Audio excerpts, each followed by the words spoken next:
Ya, Bapak Ibu, malam ini kita bertemu lagi, kita berkumpul lagi. Ini adalah hari yang istimewa, benar ya Ren ya? Kenapa istimewanya?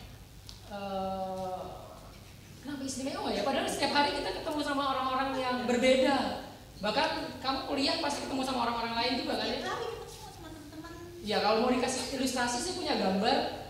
Boleh Ko Ferdi ditayangkan gambarnya. Nah, mungkin setiap hari kita bertemu dengan komunitas yang berbeda. Mungkin dengan rekan-rekan yang agamanya juga berbeda, hobinya berbeda, kita bertemu. Tapi istimewanya apa ya?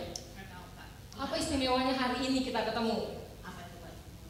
Nah, biar tahu, saya mau ngajak kita nyanyi satu lagu dulu. Apa istimewanya kita bertemu malam ini? Kita nyanyi satu lagu, kita bertemu lagi.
Ya, kita mau bertemu Tuhan, memuji Tuhan, bertemu dalam kasih. Karena itu kita menyanyi sekali lagi dengan berdiri. Lalu ketika nyanyi kita bertemu lagi sambil salaman. Tadi seperti bilang kita bertemu lagi.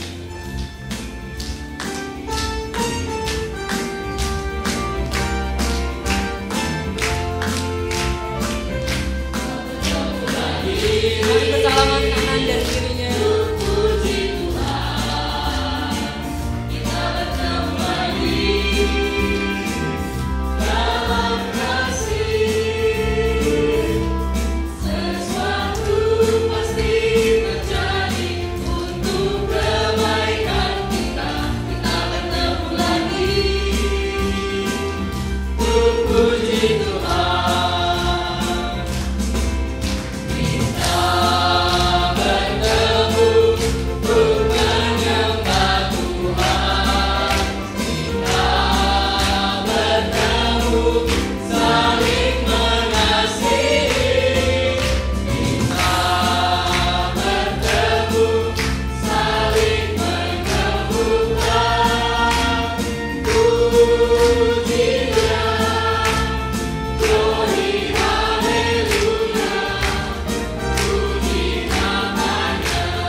Bapak Ibu, dari lagu ini ada satu kata yang menarik, yaitu di sana dibilang menyembuhkan.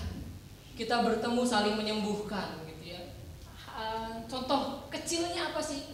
Nggak tahu, Kak. Enggak. Kita bisa saling senyum satu sama lain. Itu udah bisa menyembuhkan kedukaan kita. Misalnya ada yang sedih, kita melihat kita senyum sama satu sama lain, jadi coba kan dulu senyum. Iya, bisa jadi ada yang datang ke sini sakit hati, gitu ya, ada yang punya luka, dapat senyum dari orang lain, langsung sembuh, Kak. Oke, kita nyanyi sekali lagi. Ke kanan kirinya, berikan senyum terbaiknya.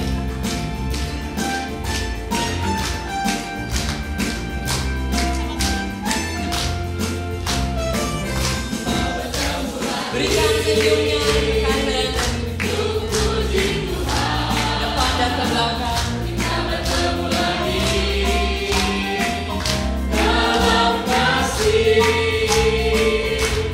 Sesuatu pasti terjadi untuk kebaikan.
Tuhan, kami bersyukur Tuhan memberikan kami kesempatan bertemu dengan rekan-rekan kami seiman, bersama memuji Tuhan, bersama-sama bertemu dalam kasih, dan terlebih lagi kami menyembuhkan satu dengan yang lain.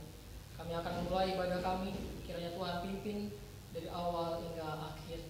Dalam nama Tuhan Yesus Kristus kami berdoa dan mengucap syukur. Amin. Silakan duduk Bapak Ibu. Hari ini kita tiba di penghujung tahun 2013. Sudah panjang perjalanan kita mulai dari 1 Januari sampai 31 Desember. Pasti banyak pengalaman besar terutama tentang kasih Tuhan. Kira ada nggak pengalaman apa gitu yang menarik selama 1 tahun? Oh, banyak banget ya. Banyak banget gitu ya, luar biasa banyaknya sampai lupa kan? Banyak banget tuh kecampur aduk Kak. Banyak banget. Tuhan baik selama 1 tahun. Pastinya.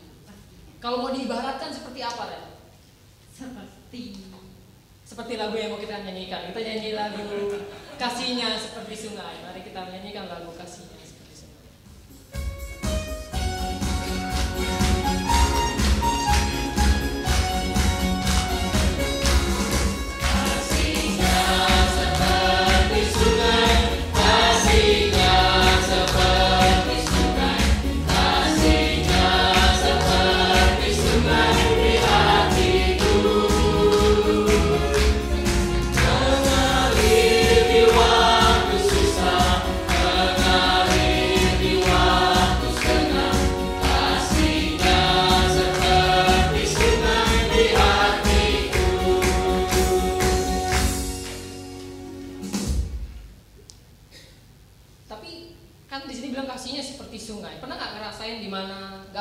Kasih Tuhan? Pernah, itu lebih sering lagi Kak. Oh, lebih sering lagi gitu ya dibandingin merasakan kasih Tuhan. Kenapa ya Kak ya? Pernah lihat sungai yang mampet? Pernah, sering di depan rumah itu sungai. Itu sungai apa selokan gitu? Mungkin seperti ini, boleh Pak Ferdi ditayangkan? Nah, Bapak Ibu mungkin kalau kita bilang kasih Tuhan seperti sungai, terus kita nggak merasakan kasih Tuhan, jangan-jangan sungai kasih Tuhan mampet karena banyak sampahnya. Berarti aku banyak sampah. Saya nggak bilang gitu. Mungkin sampahnya kita pernah ngalamin itu, mungkin sampahnya sampah iri hati yang kita ada di hati kita. Mungkin ada sampah perselingkuhan dalam sebuah keluarga. Dendam juga ya kayak. Mungkin dendam, semoga kamu nggak dendam sama saya di sini. Mungkin ada sampah-sampah yang lainnya begitu ya. Dan ini adalah akhir tahun dan kita harapkan tahun ini kita bersama-sama mau ngeruk sampah di hati kita. Kita mau nyongsong tahun yang baru dengan hati yang baru, dengan hati yang bersih, sehingga kasih Tuhan itu mengalir dengan sukacita begitu ya. Kita semua merasakannya. Dan kita menyanyikan lagu ini dengan berdiri dan dengan gaya begitu ya. Oh, ada gayanya kita. Ada. Boleh Bu Yeni membantu kami di sini. Gayanya butuh konsentrasi tingkat tinggi Bapak Ibu ya. Pasti bisa. Mari kita undang Bapak Ibu kami di sini.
Ya, silahkan duduk kembali Bapak Ibu.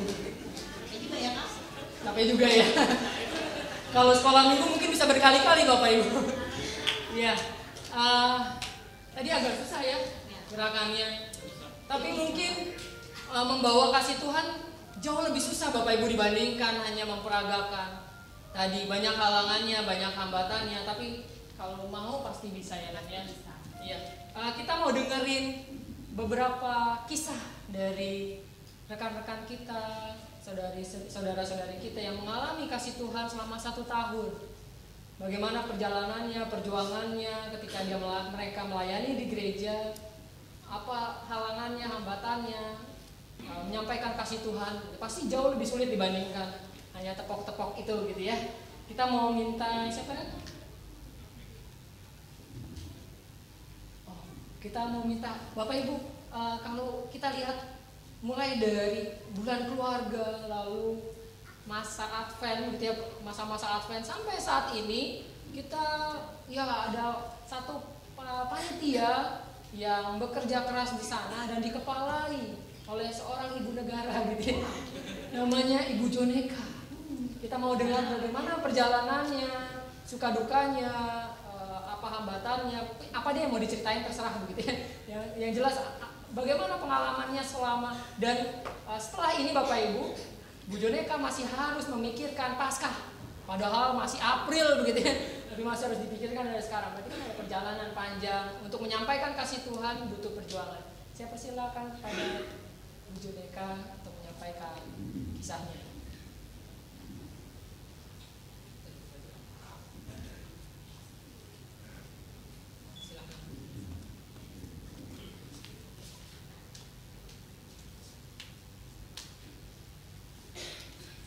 Malam Bapak Ibu, sebenarnya ini agak ditembak.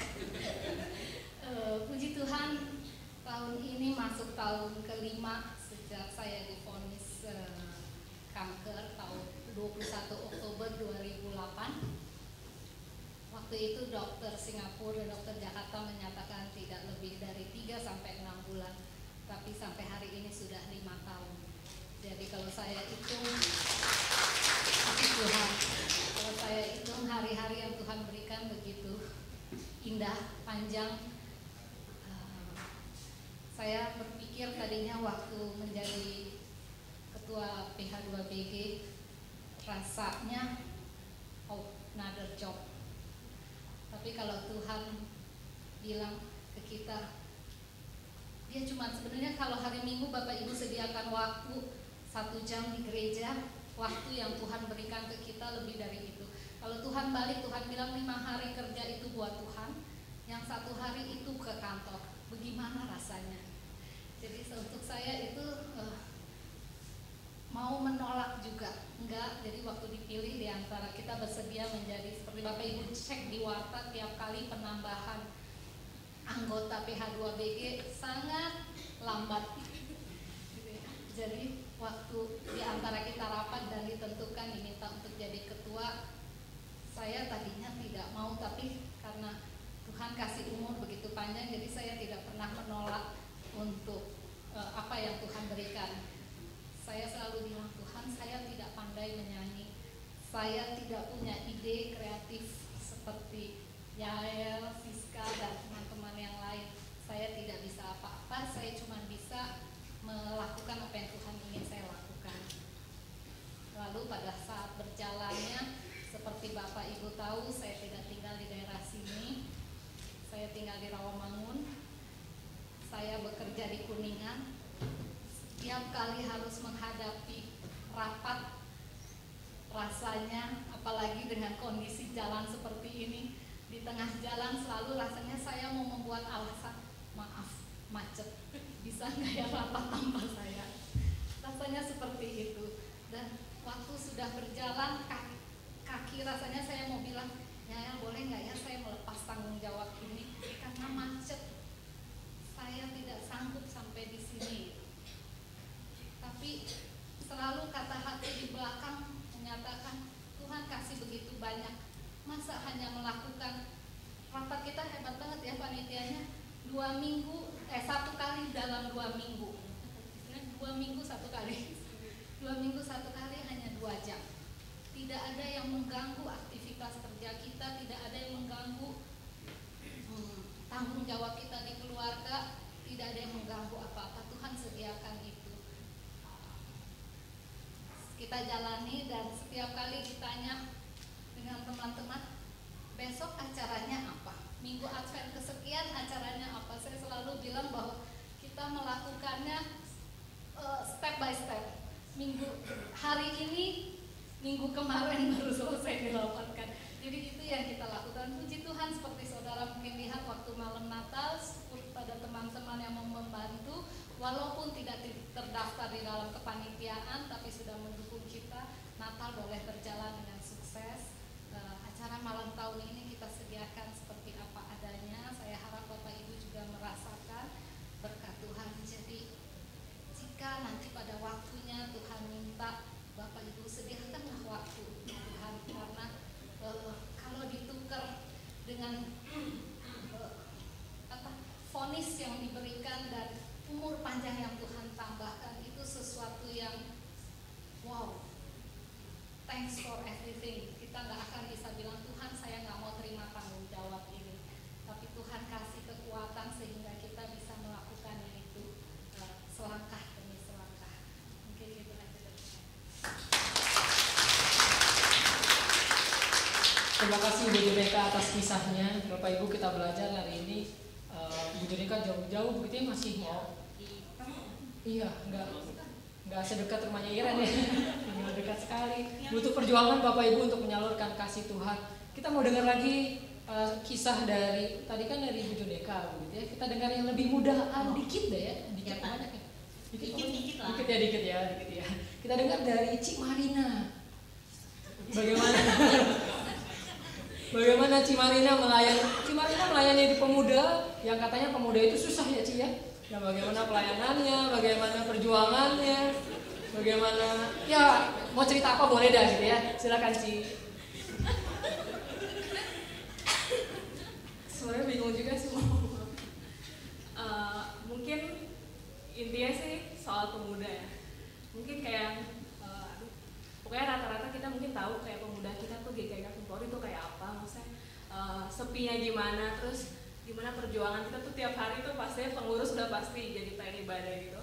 Tapi sih intinya kayak tadi Tante Jodeka bilang, maksudnya kita diberi kesempatan, diberi berkat sama Tuhan, kita juga nyalurin gitu di komisi pemuda kita. Terus terlebih mungkin dulu ngerasain di remaja tuh jadi pengurus 12 orang gitu. Tapi sekarang masuk pemuda, pengurus cuma berlima, sedangkan kita juga harus melayani jemaat gitu. Tapi sukacitanya di situ sih, punya teman-teman yang juga saling mendukung. Terus terlebih dulu sempat ada wacana bahwa pemuda juga rencananya ditiadakan gitu, tapi gimana kayak termotivasi juga teman-teman yang lain tuh mendukung untuk tetap ada komisi pemuda, sehingga saya sendiri sih cenderung jadi termotivasi gitu untuk terus melayani pemuda sih. Intinya sih gitu kalau soal komisi pemuda. Oke. Terima kasih Cik Marina. Ya, dari 12 sampai akhirnya masuk ke pemuda 5, Ren siap-siap nanti masuk pemuda ya. Tapi pemuda Kafling sekarang kalau Bapak Ibu perhatikan terus ada peningkatan ya. Sudah mulai tidak sesepi yang dulu, atau mungkin masih ragu Marina. Jadi ada peningkatan gitu ya. Iya, Bapak Ibu butuh perjuangan berat memang di sana, butuh perjuangan untuk menyalurkan kasih Tuhan. Tapi kalau Tuhan mau pakai kita, Tuhan pasti bisa memberikan kita kemampuan. Kita mau lanjut acara, tapi sebelum itu saya mau nanya dulu nih. Papa datang? Datang sih mestinya. Oh iya. Coba papanya angkat Oh, itu ada. Ya, itu papanya Iren. Mau nanya nih, mumpung ada papanya, Ren, bangga nggak punya papa yang seperti papanya Iren? Bangga. Pikir dulu gitu. Apa kebanggaannya, Ren? Banyak, tapi salah satunya adalah papa jaga masak. Oh, ya. Itu yang bikin bangga gitu ya. Selain itu? Banyak deh, udah. Gimana kok kamu? Gimana? Gantian dong. Kalau saya, papa udah nggak ada, tapi yang paling membanggakan dari papa itu bijak banget Yang saya masih ingat sampai sekarang kalau papa ngasih nasihat tuh kalau makan nggak dihabisin, papa selalu bilang habisin makanannya karena yang paling jadi berkat dari dasimu adalah butiran terakhir. Itu pesan dari papa gitu. Jadi katanya kalau mau dapat berkat makan sampai habis gitu. Jadi butir terakhir itu adalah berkat. Kalau sampai jatuh berarti berkatnya hilang, itu lah kira-kira. Terus diajarin papa gitu ya, dari ya. Setiap orang tua ajarin beda-beda. Kalau saya dibilangnya nanti nangis lah. Oh gitu. Nasinya nangis gitu ya. Iya, setiap orang tua punya cara mendidik sendiri. Dengan orang tua di bumi aja kita bangga benar. Apalagi punya bapak yang di surga, jauh lebih bangga. Kenapa Ren kira-kira? Kenapa kita bangga sama? Mau tahu kenapa? Kita nyanyikan lagi yang satu. Oh iya, biar kita tahu kenapa kita bangga sama bapak kita yang di surga. Kita nyanyi sungguh ku bangga bapak.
Persembahan apakah selalu identik dengan uang, Ren? Emang apa? Enggak juga. Persembahan itu ketika kamu mau jadi MC di sini, itu juga persembahan, gitu ya. Bapak, Ibu, saudara-saudari, rekan-rekan kita datang hari ini buat ibadah baru juga itu persembahan. Datang aja udah persembahan. Iya, ada yang jadi singer, pemusik juga itu sebuah persembahan. Ada yang jadi fotografer gitu juga itu persembahan. Ada yang buka foto booth di depan gitu ya. Itu juga persembahan Bapak Ibu. Jadi persembahan untuk Tuhan bukan hanya bentuknya uang, tapi seluruh tubuh kita. Seluruh pelayanan yang kita layani. Iya. Itu persembahan. Persembahan ungkapan syukur kita juga. Karena itu sebagai bentuk ungkapan syukur dan kebanggaan punya Allah yang luar biasa yang mau berkorban buat kita semua. Kita nyanyikan lagu ini dengan penuh kebanggaan. Sungguh ku bangga Bapa.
Dari beberapa rekan kita yang bangga punya Allah yang berkorban untuknya. Kita mau mendengar bagaimana perjuangan mereka melalui 1 tahun ini di pelayanan, baik di pelayanan maupun dalam kehidupan yang lain begitu ya.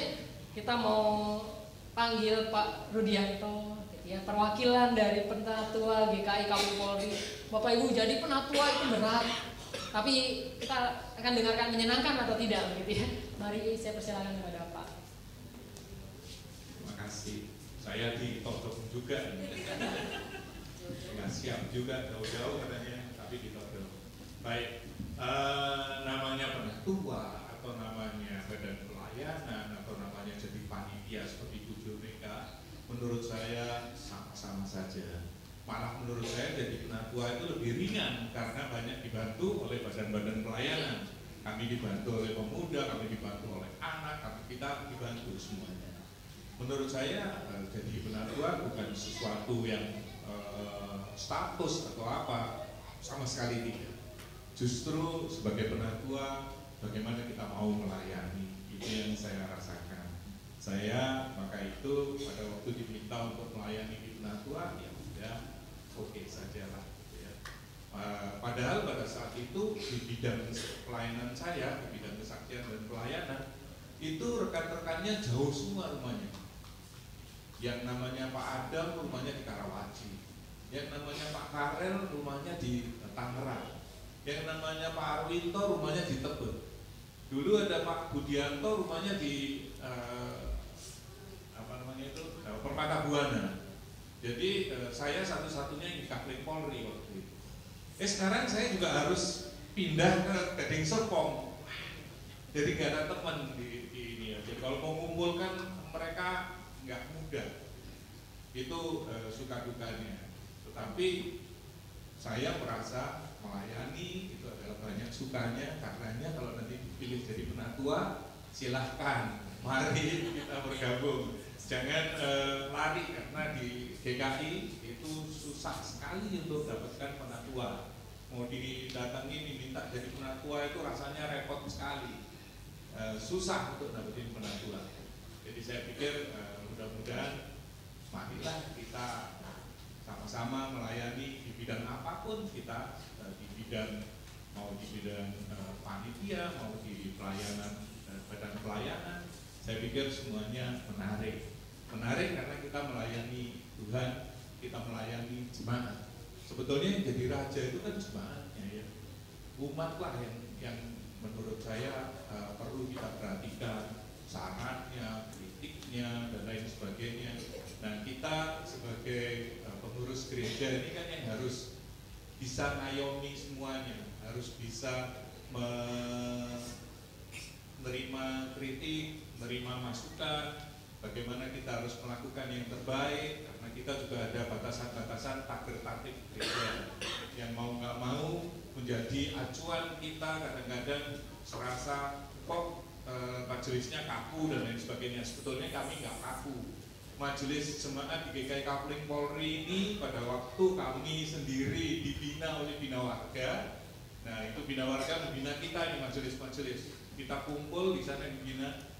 Kesannya mereka apa? Ternyata GKI Kapling Polri itu majelisnya gokil-gokil katanya.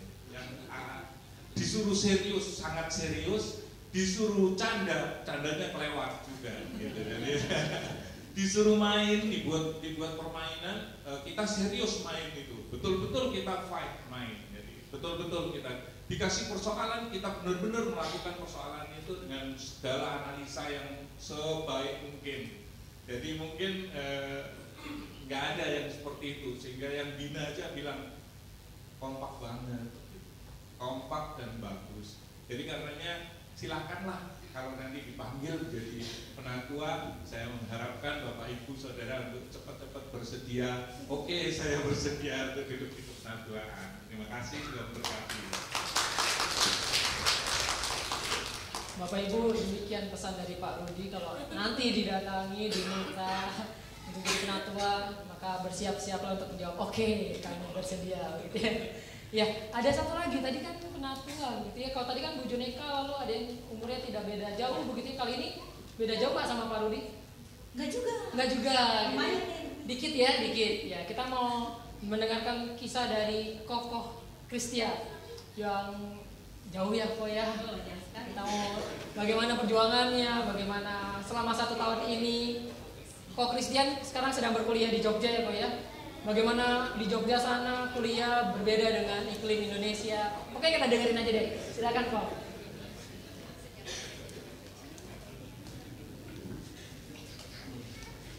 Selamat malam Bapak Ibu dan saudara yang terkasih.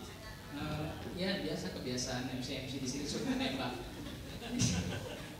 Ya, apa ya?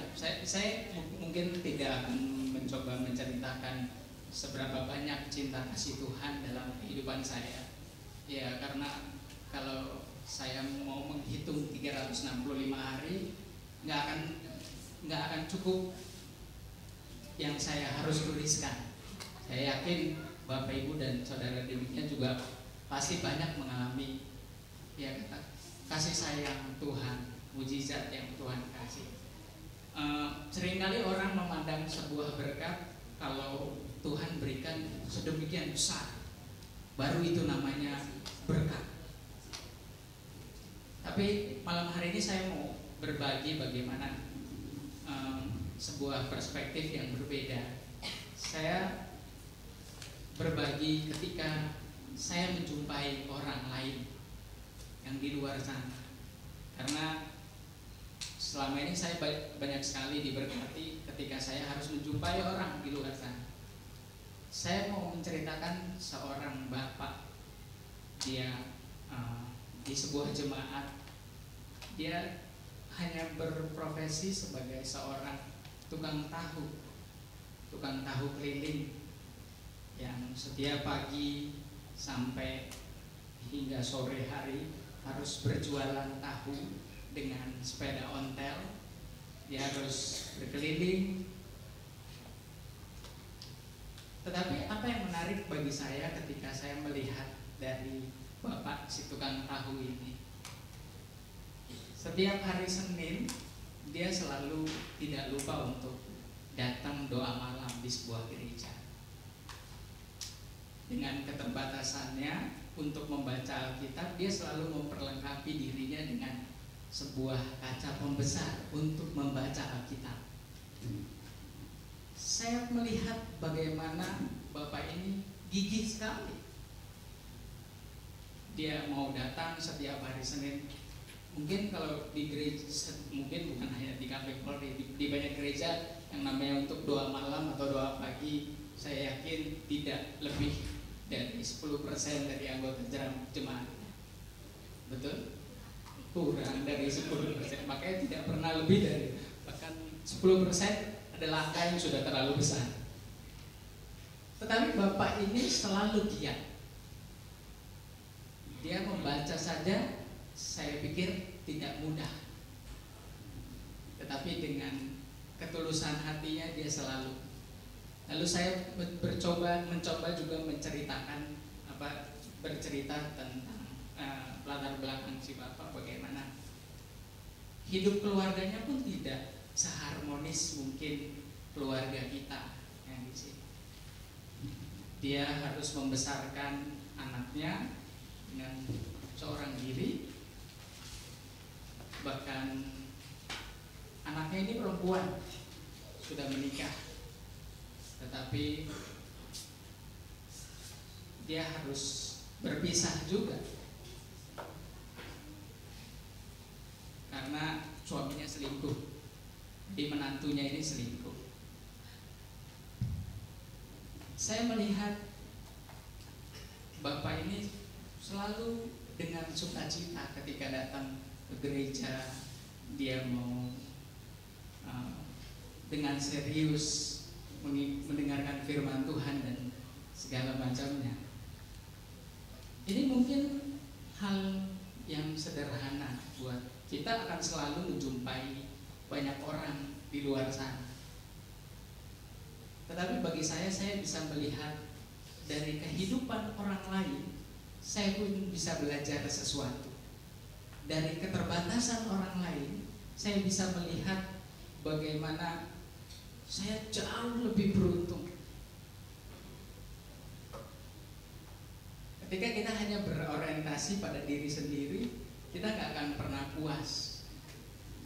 Tetapi ketika kita bisa melihat orang lain kita jumpai di luar sana, saya bisa melihat, kita belajar soal keterbatasan, ketekunan.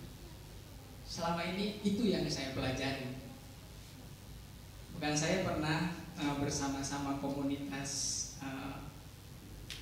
pemulung di daerah Jogja sana, di tempat pembuangan akhir.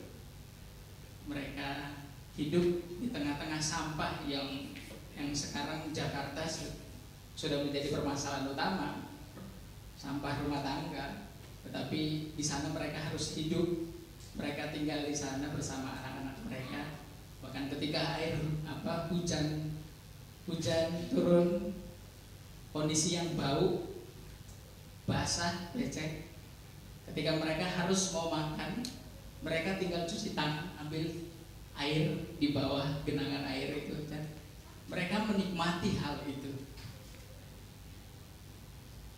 Saya mau katakan bahwa banyak sekali yang bisa kita pelajari ketika kita melihat orang lain tanpa harus melihat diri kita sendiri. Karena kalau mau jujur bahwa kita nggak akan cukup mengatakan terima kasih sama Tuhan atas berkat yang Tuhan berikan pada kita. Tetapi ketika kita mau melihat orang lain, kita akan bisa mengukur seberapa besar cinta kasih Tuhan bagi diri kita. Itu saja. Terima kasih. Ya, terima kasih Kak Christian sudah bersedia ditembak dan bercerita gitu. Itu kisah menarik dari Jogja Bapak Ibu, karena memang ada sebuah lagu kan, Jogja tetap istimewa begitu ya kira-kira. Itu kisah istimewa dari Jogja dengan ada seorang bapak yang terbatas dan sederhana, menarik sekali gitu ya. Menarik. Cuman aku juga tadi nangkep sesuatu yang menarik. Katanya kalau dalam 365 hari dalam setahun itu selalu ada kasih Tuhan, tapi pasti ada masalah. Ini nggak sih Kak? Pasti ada sih. Terus gimana kita ngadepinnya Kak kalau ada masalah? Masalahnya, kalau masalahnya besar begitu ya, Iya. masalahnya besar banget begitu ya, itu Pasti hadapinnya setiap- gimana ya? Dalam setahun itu pasti ada dong. Pasti Satu ada. kayak sebenarnya masalah besar.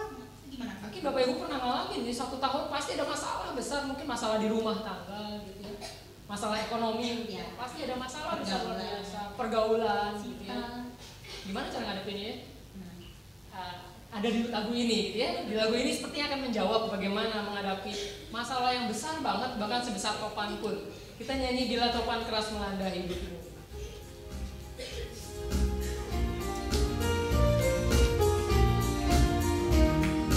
Bila topan keras melanda hidupku, bila putus asa dan letih lesu, dekat Tuhan satu-satu hitunglah, kau niscaya kagum oleh kasih-Nya. Dekat Tuhan mari hitunglah, kau kan kagum oleh kasih-Nya. Dekat Tuhan mari hitunglah, kau niscaya kagum oleh kasih-Nya. oh jadi gitu Kak, kalau kita banyak masalah kita mesti hitung berkat Tuhan satu-satu. Ya, Tapi- itu satu-satu berkat. Tapi gimana Kak? Susah kan berkat Tuhan banyak. Iya ya, gimana cara ngitung berkat Tuhan ya? Gimana? Kalau sederhananya kayak gini, misalnya saya punya istri, gitu ya. Ya, satu gitu ya. Jadi nggak bisa dihitung satu-satu gitu ya, karena cuma satu. Tapi maksudnya ketika berbicara tentang berkat Tuhan dihitung satu-satu, ketika ada pertengkaran besar misalnya dengan istri saya ingat dulu bersyukur banget dipertemukan dengan dia, gitu ya. Itu kan berkat yang diingat lagi, gitu ya. Ingat lagi dulu ketika bertemu dengan dia, Tuhan terus bekerja di sana, itu berkat Tuhan lagi. Lalu ketika punya anak, Tuhan menyertai sampai anaknya lahir, gitu ya. Itu berkat Tuhan lagi. Jadi satu persatu terus dihitung. Atau misalnya yang pacaran juga begitu ya, lagi mau berantem mau putus, ingat lagi dulu pertama kali dapat SMS begitu kan ya. Yang jomblo mah nggak ngerasain lah ya. Ngalamin ya Kak? Ngalamin gitu ya. Ya gitulah misalnya. Atau kalau kamu jomblo misalnya gitu ya, Ya, coba hitung berkat masih punya mami. Iya. Itu kan berkat yang luar biasa kan ya. Punya teman. Punya Ada, teman. nggak usah. Punya cici, Nah, punya papa yang tadi kata kamu membanggakan. Nah. Nah itu cara menghitung berkat Tuhan satu persatu yang mungkin seringkali kita lupakan karena masalah besar, lalu lupa sama berkat yang seringkali nggak kita hitung satu-satu. Ya, sebagai ungkapan syukur kita menyanyi lagu ini lagi, bait 1 hingga yang ketiga, Bila Topan Kasih.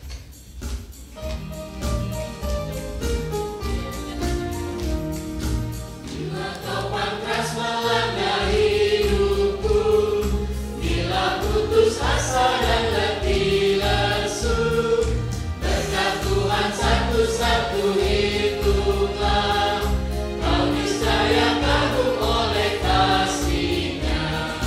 Berkat Tuhan mari hitunglah, kau kan kagum oleh kasih-Nya.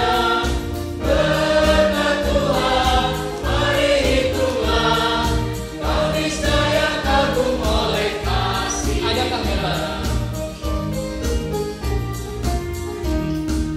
Adakah beban membuat kau menang, salib yang kau pikul menekan berat, hitunglah berkatnya pasti kau lega, dan bernyanyi terus penuh bahagia. Berkat Tuhan mari hitunglah, kau kan kagum oleh kasih-Nya. Berkat Tuhan mari hitunglah, kau niscaya kagum oleh kasih-Nya. Bila kau memandang harta orang lain, ingat janji Kristus yang lebih permai, hitunglah berkat yang tidak terbeli, milikmu di surga tiada terperi. Berkat Tuhan mari hitunglah, kau kan kagum oleh kasih-Nya. Berkat Tuhan mari hitunglah, kau niscaya kagum oleh kasih-Nya. Ya, tadi kan lagunya bilang kalau kita ngitung berkat Tuhan gitu ya, kita bisa melampaui ya gitu ya. Cuman pernah nggak sih kamu ngalamin di mana takut? Pernah tuh, sering sekali. Sering banget. Kenapa takutnya? Banyak, kenapa ya? Mungkin karena misalnya takut nilai semester ada yang nggak Ada lulus, nggak lulus, terus atau teman ada yang pindah, takut nanti nggak ada teman lagi, takut nggak punya teman, terus takut tambah tua. takut tambah tua begitu ya. Apalagi terus sendiri gitu ya. Oh enggak. Tambah tua. Takut apa lagi? Ya banyak lah. Banyak banget ya. Ya mungkin Bapak Ibu juga sama, pasti punya ketakutan yang banyak di sana. Tapi walaupun banyak ketakutan selama 1 tahun ini, kita bisa melewatinya karena Bapak Ibu sebenarnya Tuhan Yesus bisikin kita ketika kita ketakutan. Tahu nggak? Miskin apa? Ada di lagu ini kita menyanyi Kidung yang Merdu di Hatiku.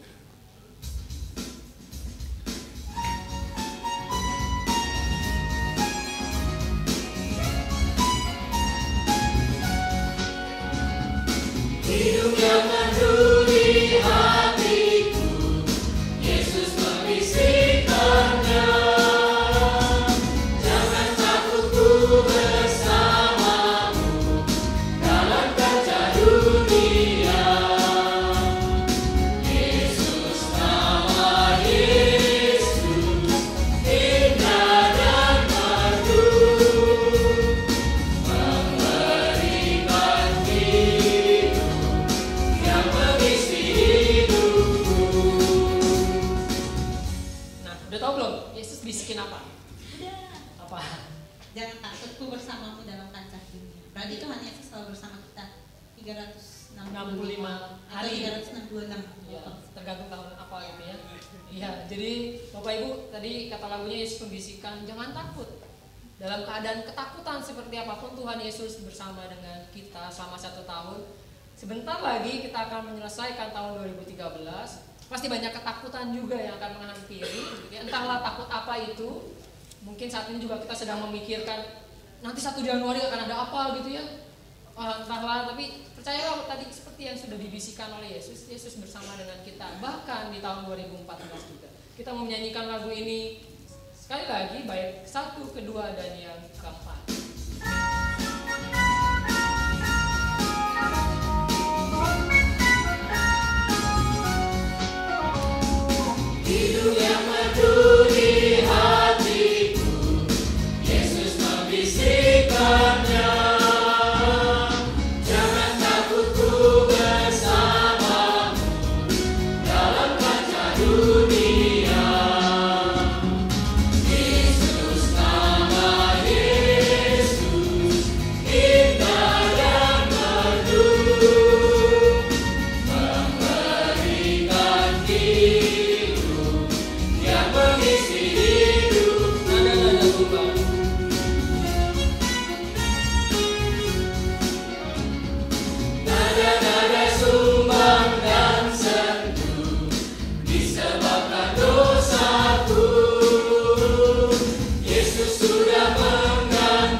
kali ini berbeda.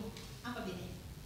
Yang membawa renungan bukan cuma pendeta Yael sendiri, Tapi enggak juga duet seperti waktu Natal berdua dengan saya gitu ya. Saya tidak ikut ambil gitu. bukan mau renungan juga kan? Saya enggak, nanti ada selain pendeta Yael ada yang lain yang akan membawakan renungannya, ya. Siapa? Sebelum itu kita mempersiapkan hati kita mendengarkan renungan yang berbeda. Mari kita persiapkan hati kita dengan menyanyikan Firman-Mu pelita bagi kakiku.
Selamat malam Bapak Ibu yang terkasih di dalam Tuhan.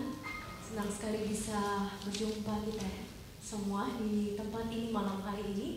Sebelum kita bersama-sama mendengarkan bagaimana berkat Tuhan bekerja dalam kehidupan ada dua orang jemaat kita yang mungkin Bapak Ibu sekalian, oh siapa nih ya gitu ya.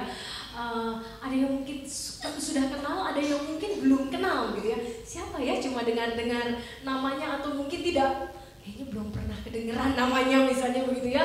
Karena banyak jemaat kita sehingga kita tidak bisa kenal satu dengan yang lain yang kenal sekali begitu ya.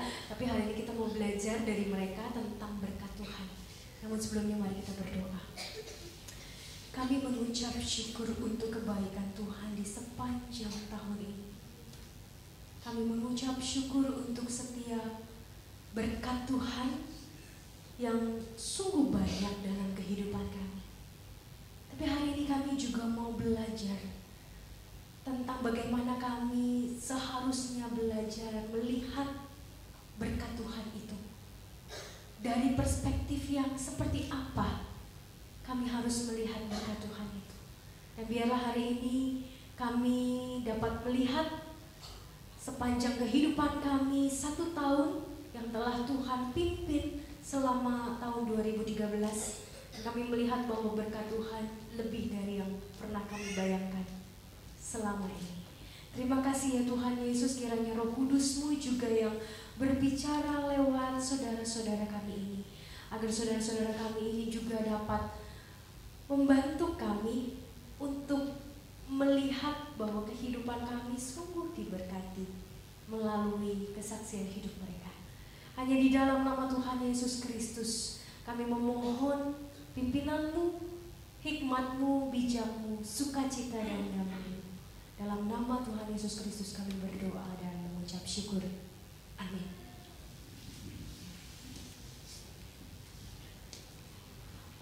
Mungkin yang untuk pertama saya harus memanggil dulu, ada 2.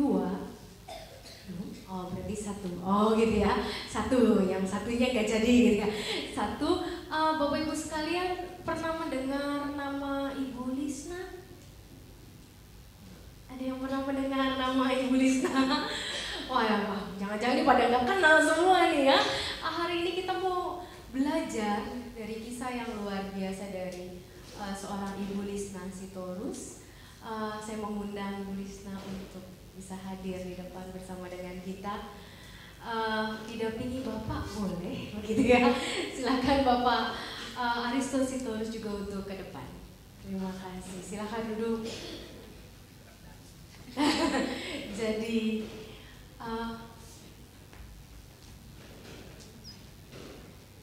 ya boleh di sebelah yang enaknya aja.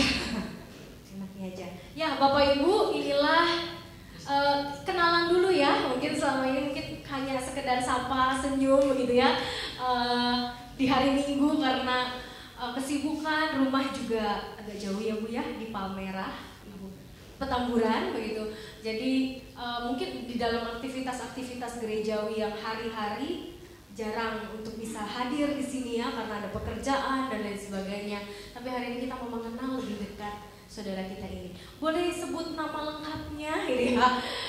Ibu siapa sih sebetulnya biar jemaat kita tahu semua. Terima kasih Ibu Dara. Waduh, sorry, saya juga sama seperti yang lain ditembak juga sama Bu Dara. Saya juga kaget juga di SMS untuk apa? Tapi karena ini untuk membagikan berkat Tuhan ya untuk yang lain, cuma khususnya di Kapil Polri, saya mengiyakan gitu loh. Dan temanya memang berkat. Jadi sebelum saya mulainya, saya ingin memperkenalkan diri. Nama saya Lisna Dewati Saragi. Saya dari keluarga, saya 4 bersaudara ya, dan saya satu-satunya putri di keluarga kami. Abang saya 2 dan 1 adik saya. Papi mami saya cukup ketat ya, karena mereka dua-duanya angkatan darat. Jadi apalagi khususnya papi saya itu karena 1 perempuannya, apalagi orang Batak, harus menginginkan putrinya juga harus kawin dengan orang Batak. Jadi itu yang amat sulit bagi saya karena saya sendiri terus terang tidak suka dengan orang Batak. Bukan apa, karena halternya gitu ya. Karena saya juga bukan orang Batak. Kebetulan mami saya bukan orang Batak tapi orang Padang. Cuman sudah diadati jadi dapat buru purba karena opung purba, jadi sudah diadati. Dan saya bilang sama papi saya bahwa saya tidak mau orang Batak gitu. Tapi papi bilang kalau mau umur panjang papi, kamu harus kawin sama orang Batak. Dan saya paling takut sama orang tua. Tapi saya nggak mencari Tuhan yang Tuhan yang menunjukkan ke saya. Dan ternyata saya mendapatkan jodoh. Ya saya juga nggak tahu. Ternyata teman SMP saya, yaitu yang di sebelah saya. Siapa Pak namanya? Yang teman SMP itu? Gak nyangka ya Bu ya? Ya, tidak menyangka. Jadi kalau ini temanya mengenai berkat, berkat Tuhan itu memang tadi seperti lagu itu nggak bisa kita hitung. Berkat Tuhan itu kita akan kagum ya, mulai dari saya ingin menyenangkan hati orang tua saya menikah dengan orang Batak ya, dan saya yakin dan saya aminkan bahwa apa yang orang tua bilang itu memang benar ya, bahwa kita akan selalu hormat sama orang tua ya, dan menuruti orang tua, dan pasti tujuan dari orang tua kita itu untuk baik. Jadi untuk adik-adik yang di sini kalau dilarang sama papanya ya, dilarang misalnya untuk pacaran atau menikah, apalagi dengan tidak seiman, turutilah. Karena memang saya sempat pacaran dengan orang yang tidak seiman, tapi Tuhan membalikkan semuanya itu. Tuhan menggantikan dengan seiman, dan harapan orang tua untuk mendapatkan jodoh orang Batak pun Tuhan berikan. Jadi luar biasa gitu ya. Jadi memang benar, tapi kadang-kadang kolot ya, orang tua tuh harus kemauannya saja gitu. Jadi saya bilang maunya papi aja gitu, tapi saya nggak bisa melawan karena satu, selain dia ABRI dia juga orang Batak, makanya udah serem sih, saya takut gitu. Jadi saya oke lah gitu. Dan saya nggak muda, saya menikah itu nggak muda, di usia masuk di usia 30 tahun saya baru menikah. Jadi kasih.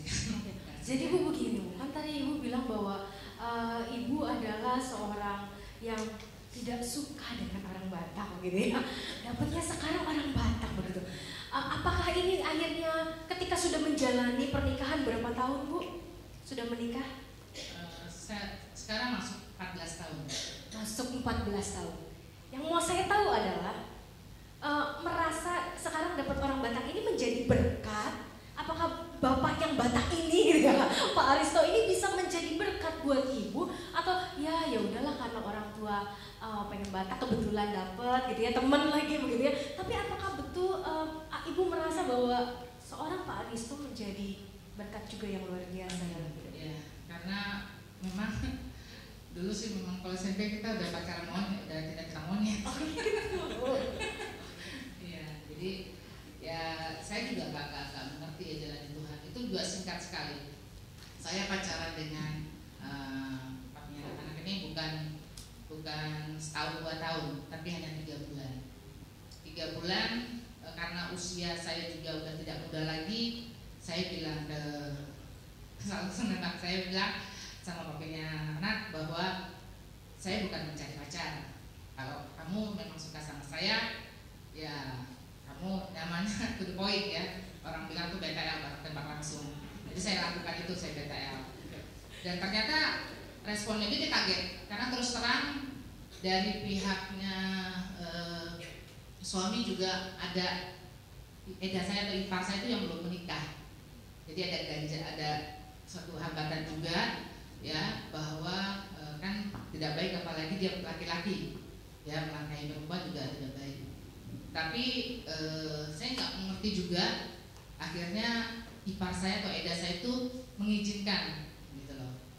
Saya sempat tuh pas saya tembak begitu, dia biasa malam minggu datang nggak datang. Saya pikir ya udah, ya saya jalani hidup saya lagi, orang saya juga bekerja enak juga, nggak mikirin gitu loh. Tiba-tiba dia telepon, dia mau datang, dia datang aja, saya bilang. Tapi ternyata datangnya itu semua itu datang. Saya bingung juga, saya kaget, dan ya puji Tuhan ya ipar saya itu mengizinkan. Dan puji Tuhan lagi, saya Desember menikah, ipar saya menikah di bulan Februari. Padahal dia tadinya tuh sama sekali belum ada pacarnya sama sekali. Tapi Tuhan kasih berkat juga, dan dia menikah dengan orang Batak ya, dengan Jadi semuanya tuh kayak dilancarkan ya. Jadi berkat Tuhan sepanjang dari perkenalan sampai pernikahan begitu ya. Ibu melihatnya bahwa berkat ini dari sisi bahwa semua dilancarkan, semua dilengkapi gitu ya.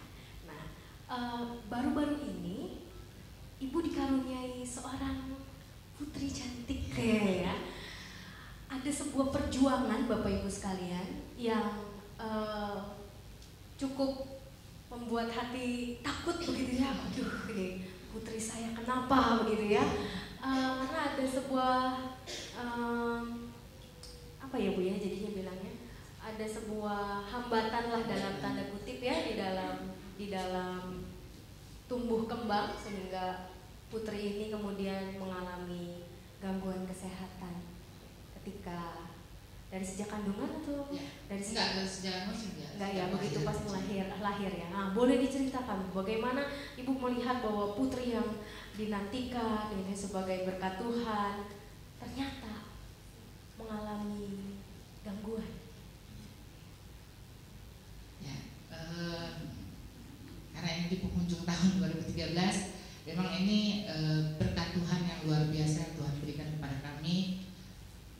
Karena saya juga nggak tahu kalau saya ternyata sedang hamil, karena kesibukan saya di kantor, dan kesibukannya itu bukan hanya kantor rumah, tapi luar kota. Saya bekerja itu di luar kota, kadang-kadang di jadi terakhir bulan Desember 2012 itu saya aktif di dalam tugas keluar kota sampai Februari.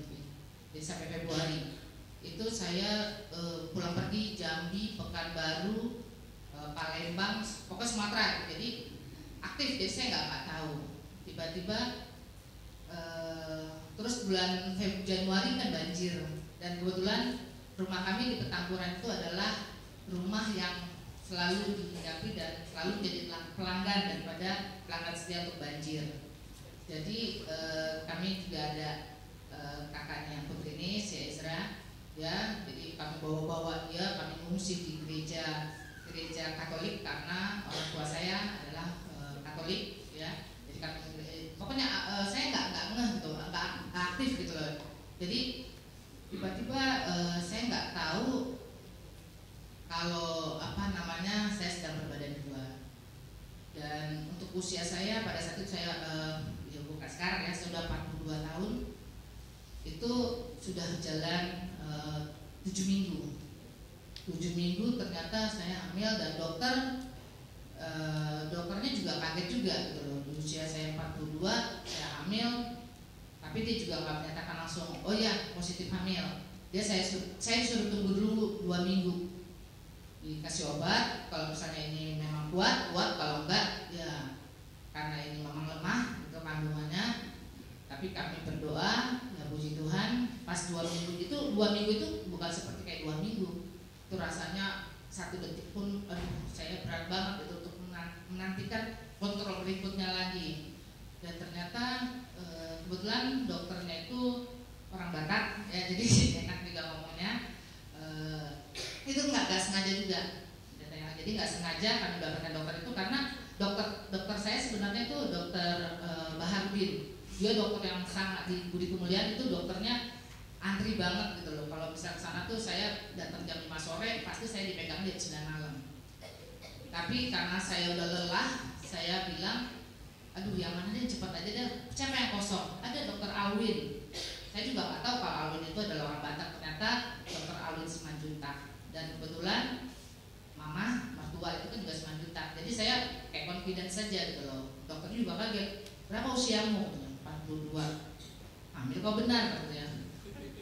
Jadi saya nggak tahu, saya bilang pokoknya di tes positif itu, waktu hamil di tes itu saya sampai 6 tes pack saya ini. Dan itu nggak sengaja. Saya terus terang saya biasa olahraga, dan saya biasa tuh bahwa saya tuh fit gitu loh. Tapi kali ini kok saya nggak fit gitu loh. Terus saya bilang sama papinya anak-anak, terus saya bilang, saya pikir ya namanya biasa kalau sibuk suka, maaf kata, kalau datang tuh suka terlambat, suka lupa gitu loh. Oh udah dapet kan kali. Dan tanpa sengaja pada saat saya mengambil sesuatu di lemari itu ada test pack yang memang sengaja kalau kami simpan tuh kan kami suka banyak gitu loh. Dan jadi jatuh tapi itu udah expired. Saya test pack bulan Februari 2013, tapi itu expirednya Desember 2012. Itu test pack yang cukup mahal. Saya coba beli yang murah 5.000, positif juga. Beli yang 7.000, beli yang 15.000, sampai beli yang 75.000 tetap positif. Saya sampai kaget. Udah apa benar gak sih, hamil atau enggak sih gitu ya. Itu masih tanda tanya besar gitu. Dan ternyata dokter Alwin itu kasih obat, 2 minggu sudah datang, pas cerita saya balik, dan dokternya bilang ini dia kantungnya sudah ada. Dan puji Tuhan kami nggak menyangka gitu ya. Dan proses persalinan proses hamil juga biasa. Nah, tiba pada itu kan kandungan saya ternyata pada saat kandungan 33 minggu saya diare. Saya diare dan janin saya itu sudah beratnya bobotnya 1,9 kilo dan dokter menyatakan hanya sedikit saja kok berat badannya kurang dari normal. Tapi karena saya diare, ya saya dikasih obat, 4 hari diare saya pulang. 2 hari saya kerja lagi, saya masuk lagi dan ternyata itu udah 34 minggu dan ternyata janinnya nggak kuat lagi untuk bertahan. Janinnya nggak kuat untuk bertahan karena dokter bilang ini belum sempurna karena masih 34 minggu. Kalau 36 minggu saya masih bisa untuk keluarkan gitu. Tapi kan kalau ibu-ibu kan 40 minggu kan, ini kalau 36 minggu aja saya masih bisa, ini belum bisa, suntik lagi katanya gitu ya. Saya disuntik sana suntik sini udah luar biasa ya, sampai dokternya udah feeling, aduh ini kenapa kok nggak nahan sakitnya itu nggak berhenti. Akhirnya dokter menyatakan untuk saya suntik paru untuk janin.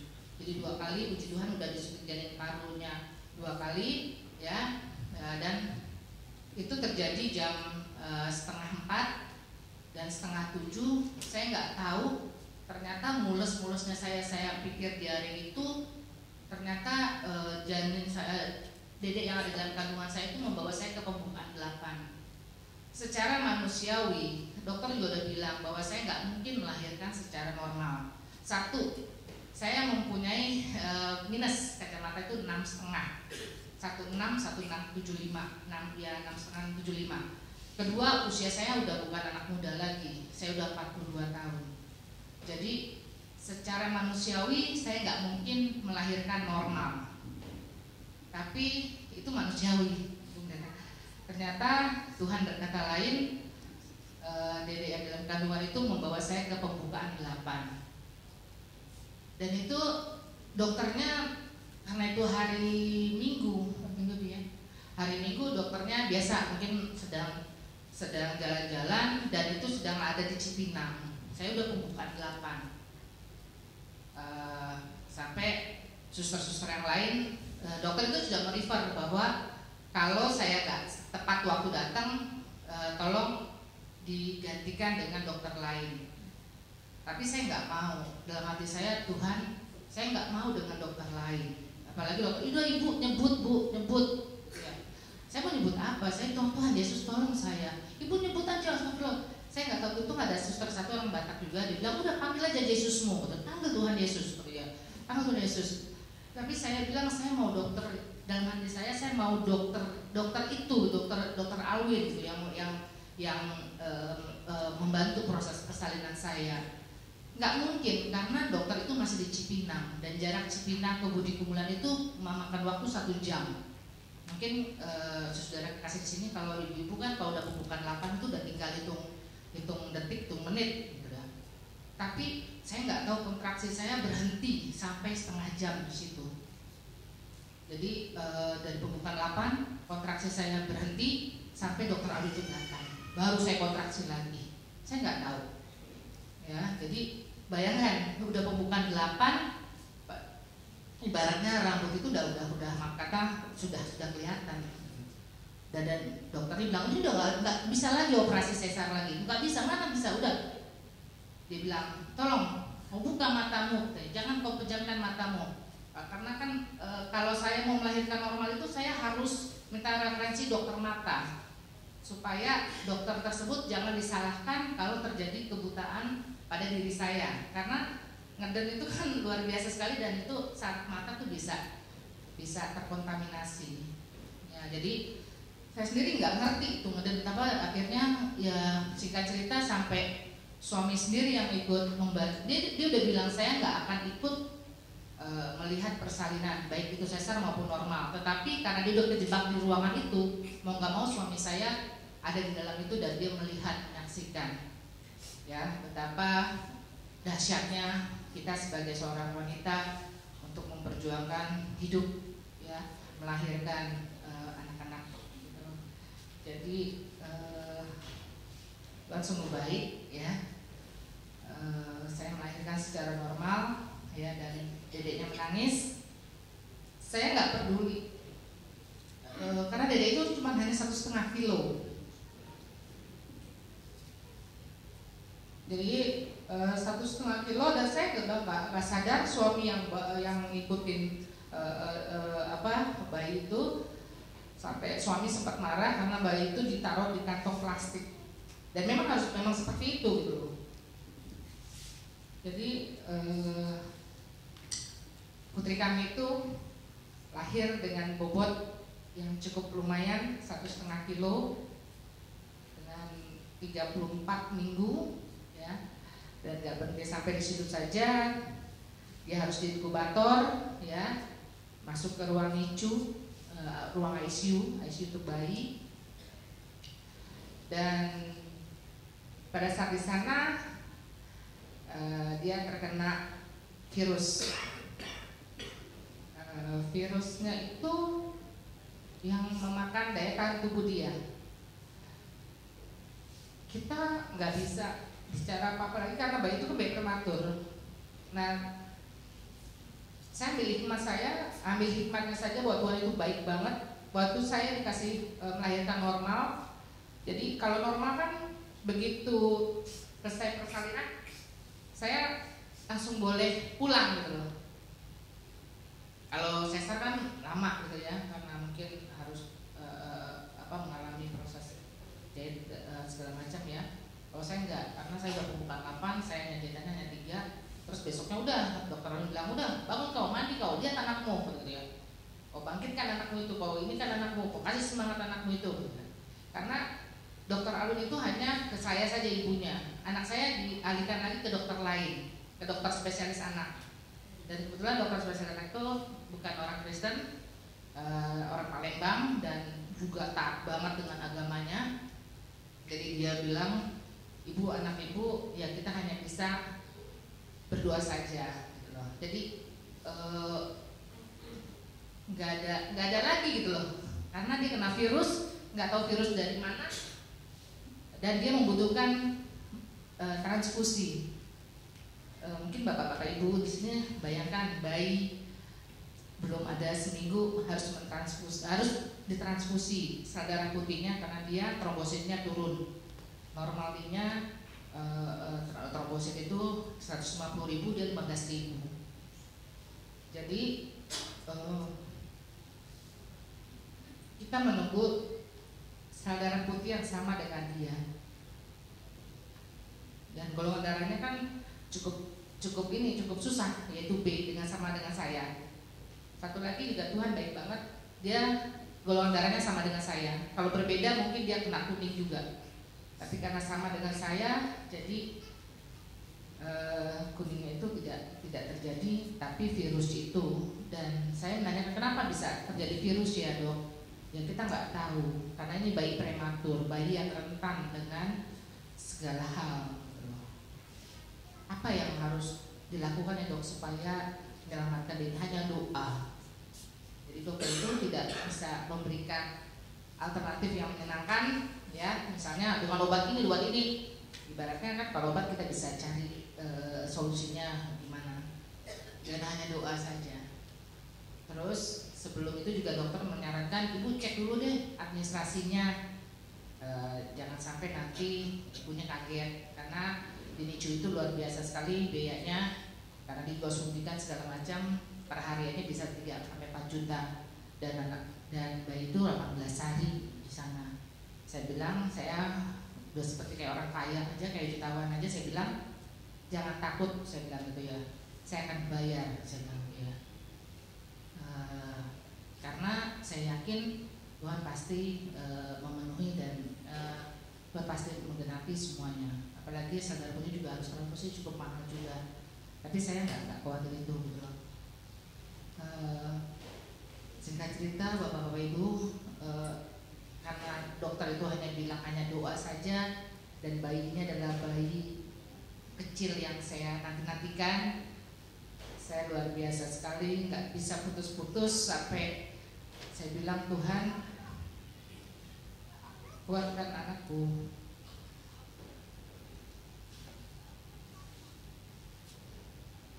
jadi semangat gitu loh. Kalau memang dia hidup, berikan semangat ya.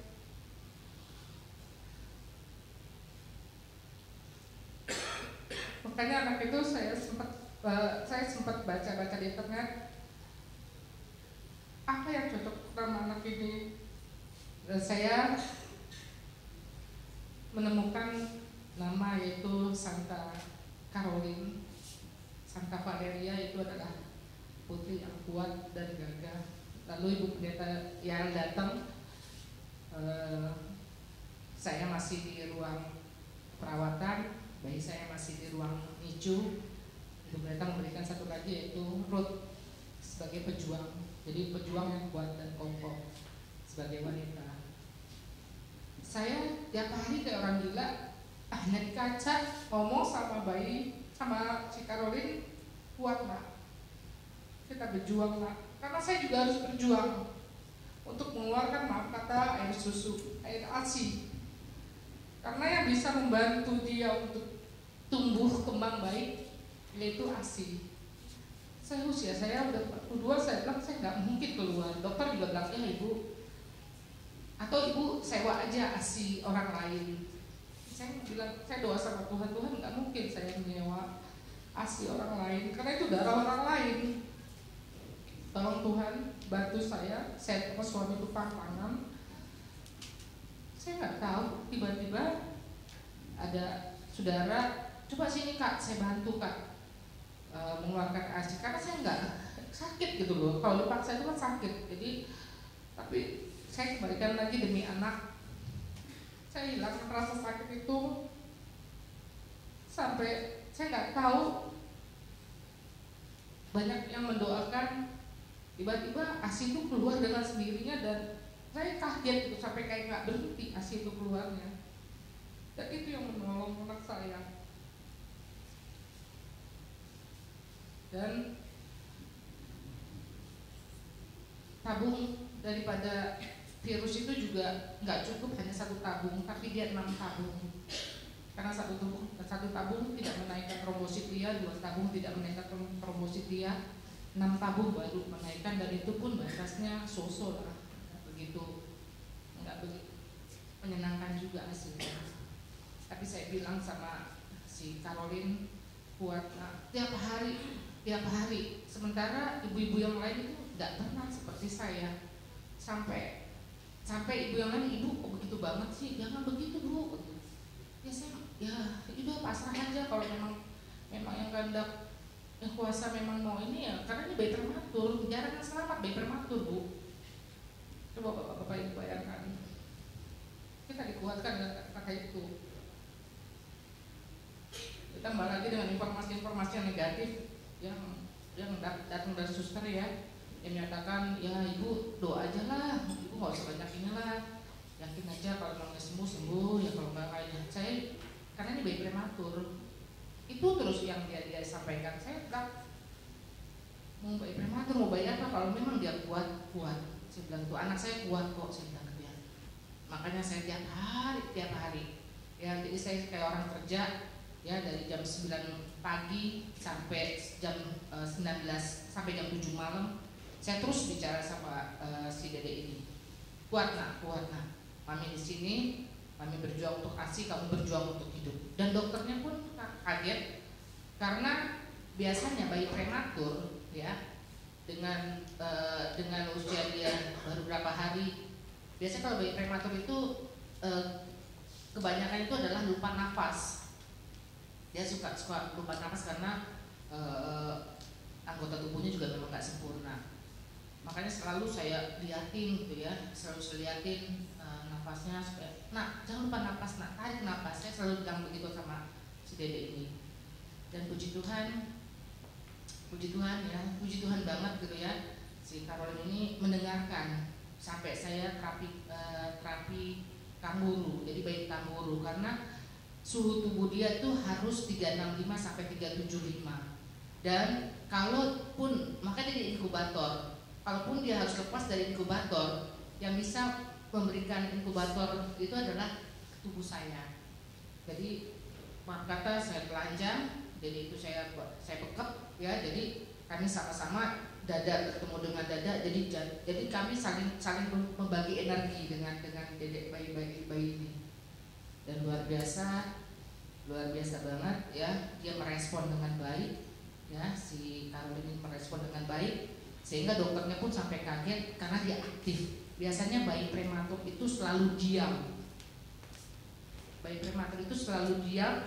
tapi ini Caroline aktif dan dia bergerak sampai impusan dia pun ditarik sama dia.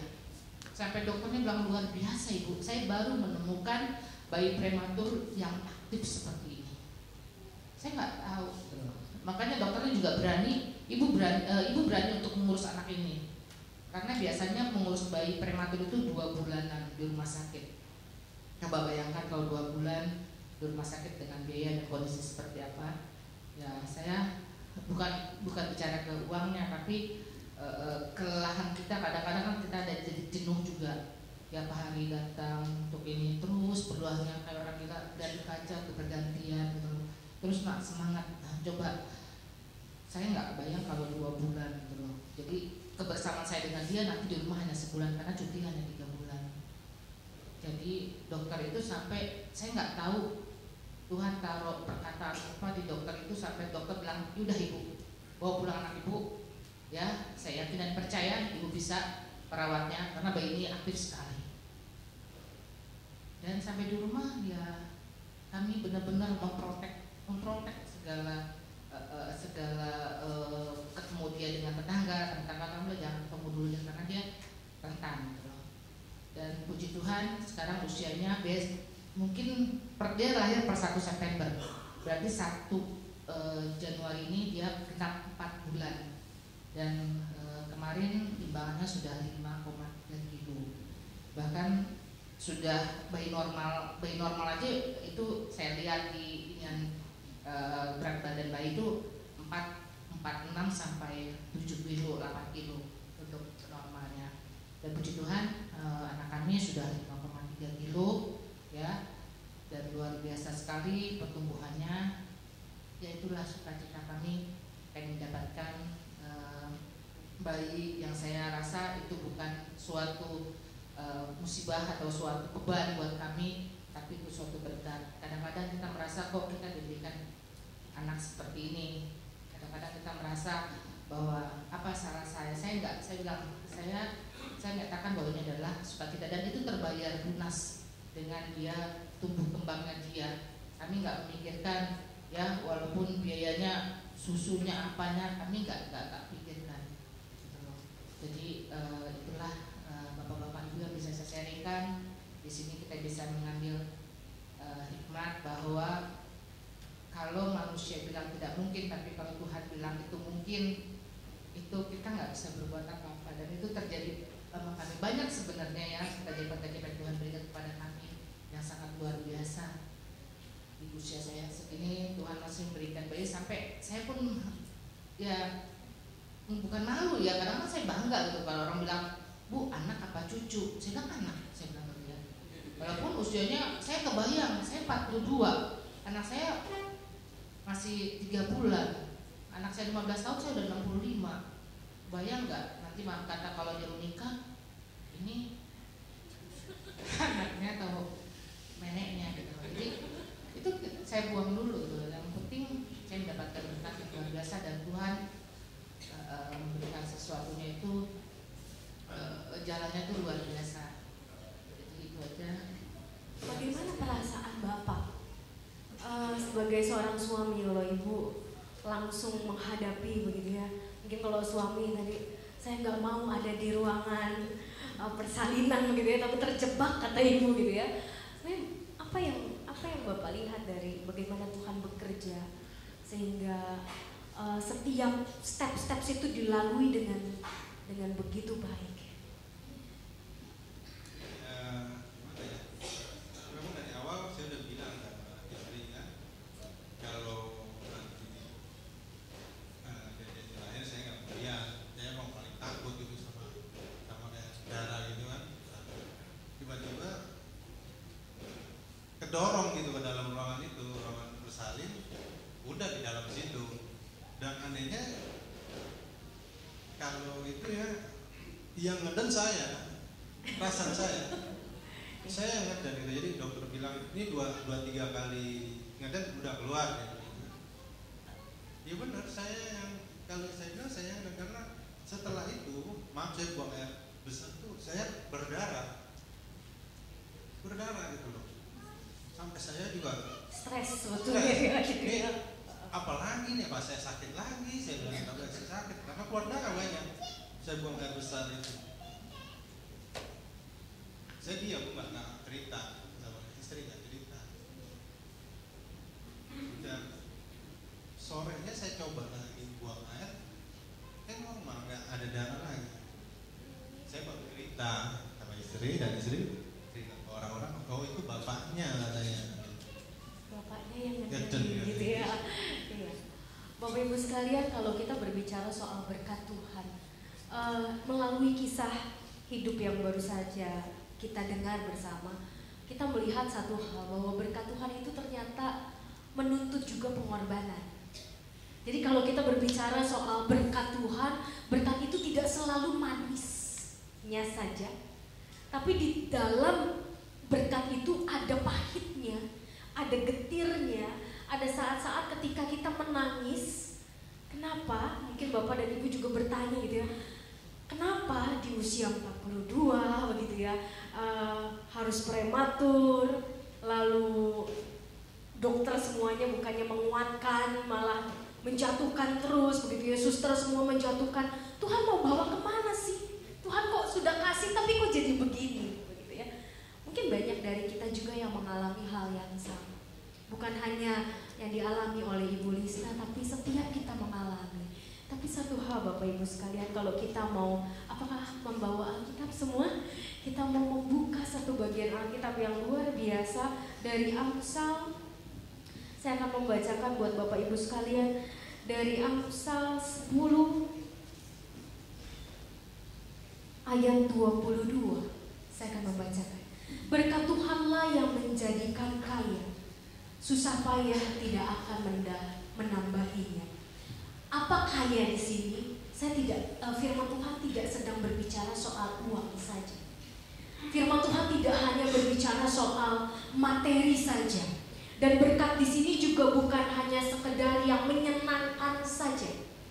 Berkat di dalam bahasa Ibrani berasal dari kata barakah. Jadi kalau kita bilang barokah, ada saudara-saudara kita bilang barokah, itu artinya berkat, yang artinya adalah pemberian atau hadiah dari Tuhan, yang bukan hanya sekedar yang manis, tapi hal-hal yang juga pahit. Tapi berkat Tuhan yang pahit itu, yang kalau kita melihatnya di dalam kacamata iman, itulah yang akan menjadikan kita kaya. Kembali di sini kaya juga bukan soal materi, tapi kaya akan pengalaman, kaya akan pengertian, kaya akan iman, kaya akan hikmat Tuhan. Karena kalau mungkin tidak mengalami ini, tidak ada hikmat yang mengalir begitu ya, tidak ada pengharapan yang terus disampaikan, nak kamu kuat, kamu kuat, kamu kuat, kamu bisa, karena kamu adalah pemberian Tuhan yang terbaik. Jadi di dalam berkat ternyata ada pengorbanan. Kalau kita mau berbicara soal menghitung berkat Tuhan, tadi Pak Nuriato bilang hitung satu-satu, waduh gitu ya. Kita mungkin akan menghitung hal-hal yang besar dan yang manis. Tapi seringkali kita harus menghitung hal-hal yang pahit, hal-hal yang getir, hal-hal yang tidak menyenangkan. Karena lewat hal yang tidak menyenangkan, pahit dan getir, kita belajar bahwa Tuhan itu baik. Betul ya Bu ya? Yang dialami oleh Pak Aristo dan Bu Lisna bukan hal yang mungkin biasa. Kalau misalnya Bapak Ibu sekalian memiliki seorang putra atau putri yang normal, maka langsung dibawa pulang, dia langsung bertumbuh gitu ya. Tidak ada sebuah perjuangan menerima berkat dengan tangis gitu. Bukan tangis bahagia atau harus saja, tapi ada tangis ketakutan. Ketika pertama kali saya berjumpa dengan Bu Lisna di rumah sakit itu, ada tangis ketakutan. Bukan hanya haru dan bahagia karena berkat Tuhan, karena ternyata Tuhan menuntut lebih. Tuhan ingin menguji hati, Tuhan ingin menguji iman, Tuhan menguji pengharapan. Dan disitulah kemarin kita menyaksikan pembaptisan anak. Kalau Bapak Ibu sekalian datang di ibadah tanggal 25 di pagi hari. Anak Bu Risna dan Pak Aristo dibaptiskan dalam keadaan yang sangat sehat. Tubuhnya baik, kesehatannya baik, dan itu sungguh luar biasa. Bapak Ibu sekalian, kalau kita mau melihat bagaimana Amsal ini berkata, berkat Tuhanlah yang menjadikan kaya, susah payah tidak akan menambahinya. Bukan berarti juga kita tidak berupaya, gitu ya. Tidak ada susah payah yang kita lakukan begitu untuk mempertahankan. Bagaimana Ibu tadi bilang, saya seperti orang kaya saja, bilang saya akan bayar, begitu ya. Padahal mungkin keuangan juga tidak semapan yang dipikirkan banyak orang, begitu. Tapi bagaimana Tuhan mencukupkan segala sesuatu, itu juga merupakan perjuangan. Pasti tidak menyenangkan pada awalnya, tapi bila sampai saat ini bisa berdiri di sini, bisa duduk, memberikan kesaksiannya kepada kita, kita melihat bagaimana Tuhan itu sungguh baik, Bapak Ibu sekalian. Di dalam kepahitan ada, di dalam kebaikan, di dalam setiap manis kehidupan ada kepahitan. Tapi jangan pernah lihat kepahitan itu sebagai sesuatu yang menyakiti kita. Roma 8 ayat 28 pasti Bapak Ibu sekalian tahu dan mungkin hafal gitu ya, bahwa Tuhan bekerja di dalam segala sesuatu untuk mendatangkan kebaikan. Dalam segala sesuatu, dalam susah maupun senang, dalam sakit maupun sehat, dalam keadaan yang tidak menyenangkan sekalipun. Saya akan membacakan satu ayat lagi. Ini mungkin ayat yang jarang dibaca. Kalau Roma 8 ayat 28 menjadi sebuah kekuatan yang memang luar biasa gitu ya. Tuhan bekerja dalam segala sesuatu. Tapi ada hal yang menarik yang ditulis oleh Paulus di dalam surat Korintus. Saya akan mengajak Bapak Ibu sekalian membuka 2 Korintus 7 ayat 10.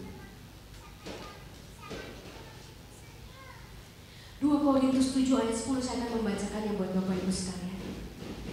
Sebab duka cita menurut kehendak Allah menghasilkan pertobatan yang membawa keselamatan dan yang tidak akan disesalkan. Tetapi duka cita yang dari dunia ini menghasilkan kematian.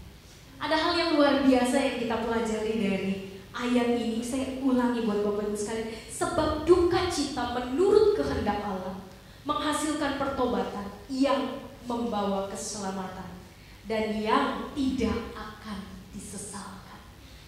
Jadi andai kata kita mengalami duka cita dalam kehidupan kita, firman Tuhan mengatakan bahwa duka cita yang ada di dalam kehendak Allah pasti mendatangkan keselamatan. Berapa banyak Bapak Ibu sekalian duka cita yang sudah kita alami di tahun 2013?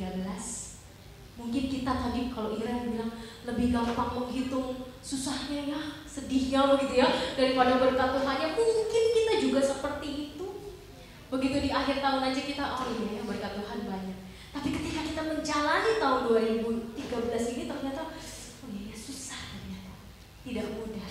Tapi firman Tuhan mengingatkan bahwa bila duka cita ada di dalam kehendak Allah, dia akan menghasilkan keselamatan.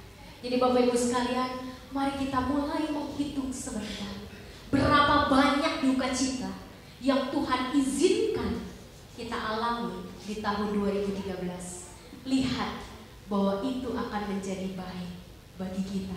Jadi kita tidak perlu menyesali apa yang terjadi di tahun 2013. Hal-hal yang menyedihkan, yang membuat kita menangis, yang membuat kita merana, karena itu akan Tuhan ubahkan menjadi kebaikan.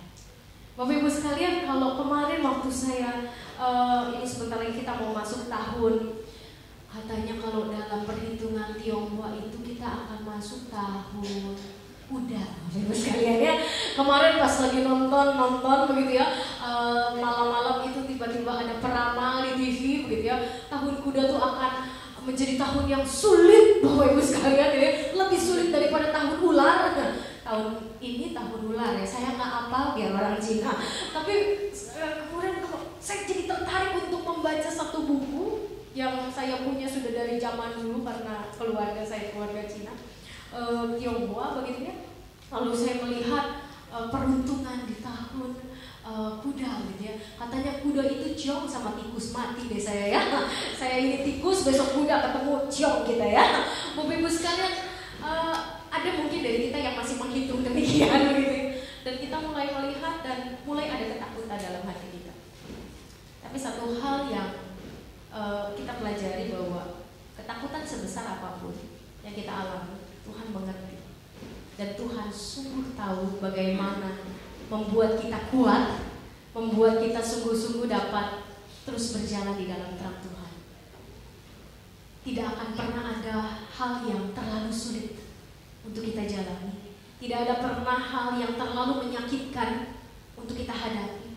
Tidak ada pernah ada hal yang terlalu mengkhawatirkan dan menyedihkan buat kita yang punya Tuhan. Karena Tuhan kitalah yang akan membawa duka cita kepada keselamatan. Duka cita loh Bapak Ibu sekalian, membawa kepada keselamatan. Karena duka cita menghasilkan pertobatan, pertobatan menghasilkan perubahan hidup, dan perubahan itulah yang mengantarkan kita kepada keselamatan. Dan saya yakin Bapak Bu Lisna dan Pak Aristo juga mengalami perubahan besar dalam hidup gitu ya.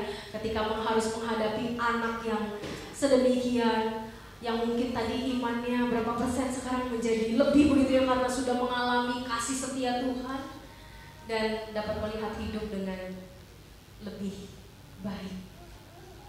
Dari Ibu Lisna sebelum kita menutup, nanti menyerahkan kembali kepada Pak Nuryanto karena sudah menjadi tugasnya.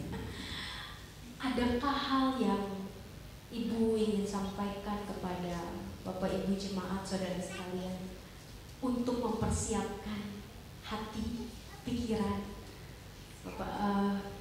menempuh tahun yang baru di 2014? Terima kasih Mbak Dea. Saya pribadi sih merasakan bahwa untuk kita bisa lebih baik lagi sebenarnya simpel. Karena kalau kita seperti yang ada dalam kita, bahwa kita punya iman sekecil apapun, kita bisa memerintahkan apapun gitu. Jadi di 2013 saya pada saat mendapatkan anak itu luar biasa sukacita, tapi pada saat itu saya kadang-kadang ragu, tapi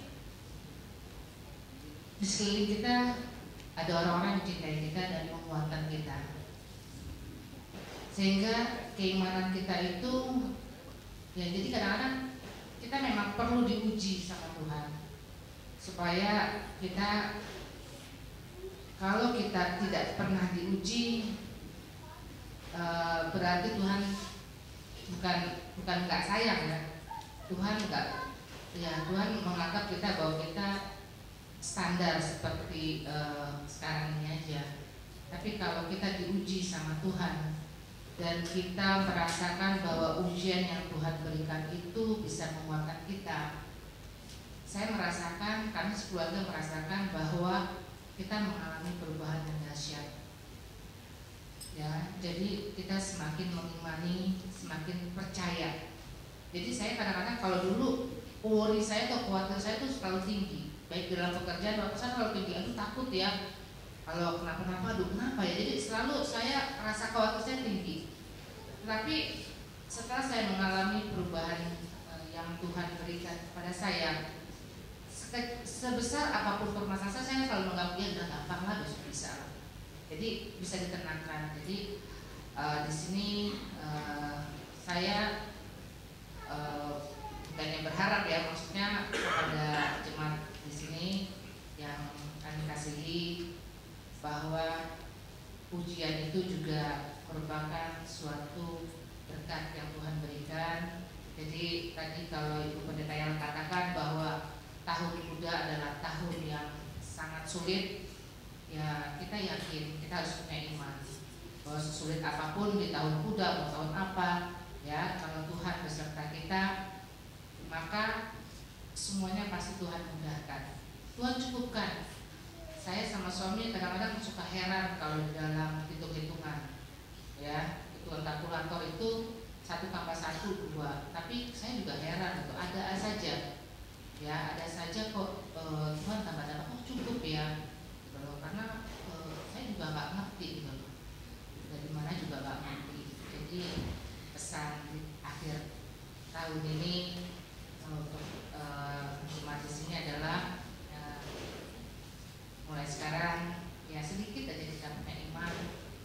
adalah modal utama kita supaya kita bisa menjalani hidup ini. Walaupun tahun ini adalah tahun yang sulit, pasti Tuhan memberkati. Amin.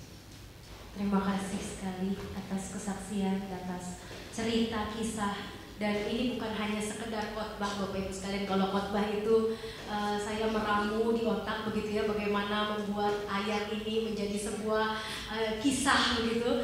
Tapi ini adalah kisah yang nyata, kisah yang hidup, kisah yang dialami oleh saudara kita. Jadi buat saya ini adalah khotbah yang hidup. Jadi biarlah kita belajar juga bersama. Ada satu hal yang menarik, satu kalimat yang menarik yang Ibu Lisna katakan, bahwa kadang-kadang kita memang perlu diuji Tuhan. Kadang-kadang kita memang perlu diuji Tuhan, karena ujian membuat kita bertumbuh. Tuhan Yesus memberkati. Mari kita berdoa.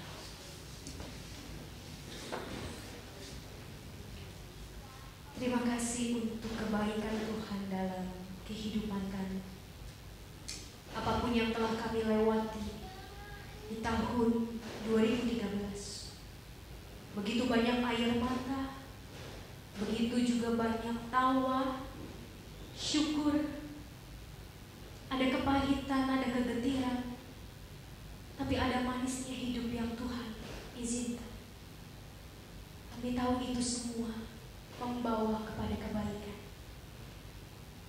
Dan kami yakin dan percaya, bila hari ini bisa kami lewati itu semua karena Allah lah yang akan membukakan bagi kami baik pintu-pintu maupun gerbang-gerbang, tingkap-tingkap langit untuk memberkati kehidupan kami dengan kekuatan, dengan sukacita, dengan damai sejahtera, bahwa tidak ada khawatir yang mampu menguasai hati dan pikiran kami.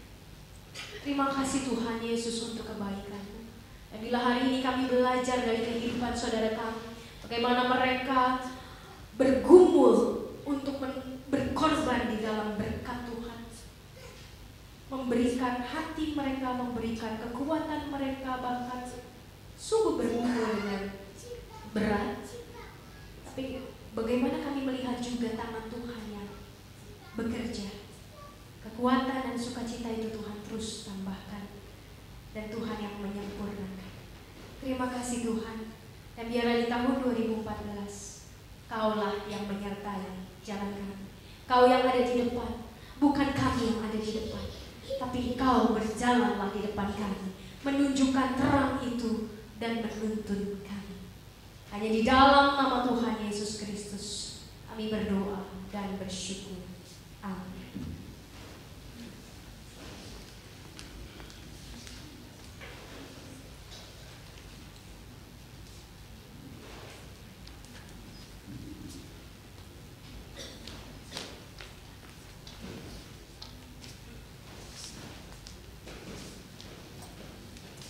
Atas kisah dari Ibu Lisna dan Bapak.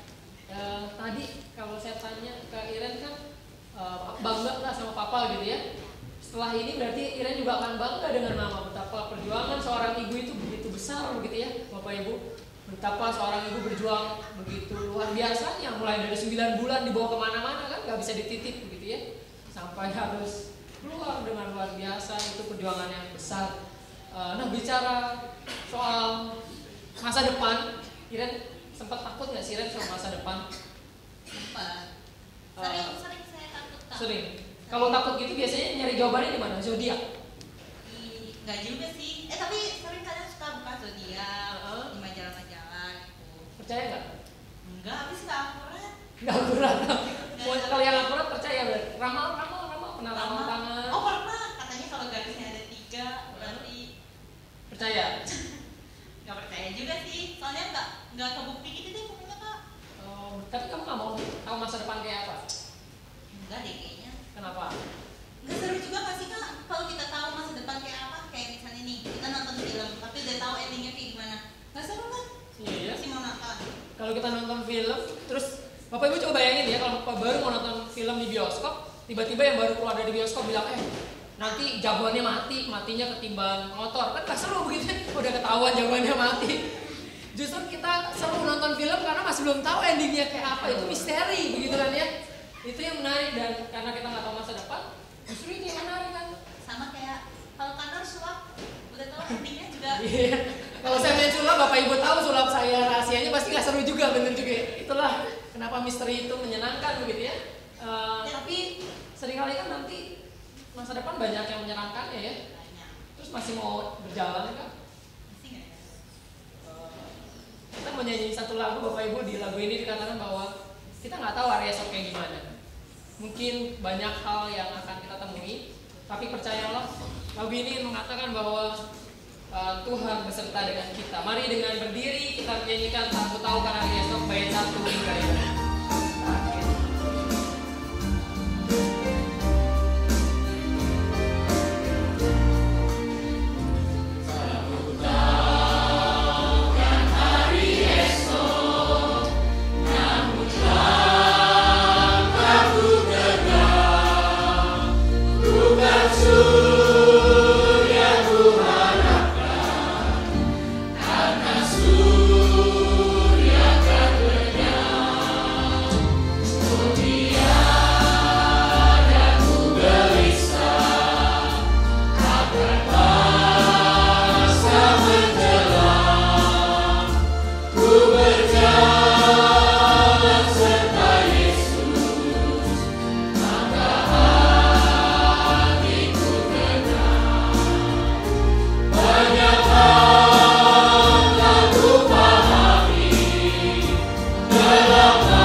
pujian kita mengatakan makin tinggi aku naik, bebanku makin ringan. Kayaknya kalau dibayangin makin tinggi itu makin capek ya. Coba kalau kita naik sampai ke lantai 4, ke lantai 5, ngos-ngosan. Apalagi saya nambah bobot terus gitu ya, jadi tambah ngos-ngosannya. Tapi Bapak Ibu sekalian, apa yang membuat kita tambah ringan? Karena ada Tuhan yang menopang kita dari belakang. Itu yang memampukan kita untuk sampai tiba di tujuan dengan tanpa kurang suatu apapun. Dan kita akan tutup ibadah ini dengan sebuah keyakinan, dengan sebuah iman yang mau mengamini bahwa Allah sumber segala kasih karunia yang memanggil kita dalam Kristus pada kemuliaannya yang kekal. Dialah yang akan melengkapi kita, meneguhkan kita, menguatkan kita, mengokohkan kita sepanjang tahun 2014 yang ada di depan kita, yang begitu banyak tantangan, halangan, harapan, tapi banyak juga kemenangan yang akan kita gapai bersama dengan Tuhan. Karena Ialah yang mempunyai kuasa dari sekarang sampai selama-lamanya. Amin. Bapak terima kasih. Bapa